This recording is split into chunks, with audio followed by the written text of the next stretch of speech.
अपने बच्चे के लापता होने के गम से नढाल ये माँ है 3 साला अब्दुल कादिर की, जो 2 रोज कबल लियारी के इलाके मूसा लाइन में वाक़े अपने घर के बाहर खेलते हुए लापता हो गया। इसके बाद कादिर के अहले खाना पर गम के पहाड़ टूट पड़े। कादिर की माँ अपने बेटे की वापसी के लिए दुआएं दे रही है।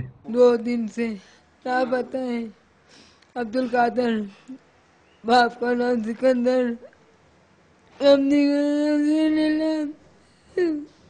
चला गया, कुछ नहीं है दुश्मनी और कुछ, बस अपील करती हूँ, किसी को मिला है तो वो यहाँ पे पहुँचा दे। कादिर का मजदूर बाप अपने बेटे को तलाश करने में कोई कसर नहीं छोड़ रहा।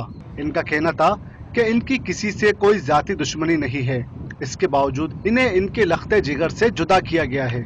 अब्दुल कादिर है, अब्दुल कादिर सिकंदर। हाँ, मेरा बेटा है ये 2 दिन से लापता है और ये लेट बजे आया था, 12:30 बजे स्कूल से फिर नीचे उतर गया है और चलिए पहना हुआ है साली। लापता होने वाले कादिर के वालिदैन का कहना था कि पुलिस की जानिब से ताहाल कोई पेशरफ्त नजर नहीं आई और हुकूमत से अपील की कि इनके बेटे को जल्द अज जल्द वापस लाने के लिए संजीदा कोशिशें की जाएं। कैमरामैन अली अहमद जान के साथ शफी बलोच, डॉन न्यूज, कराची।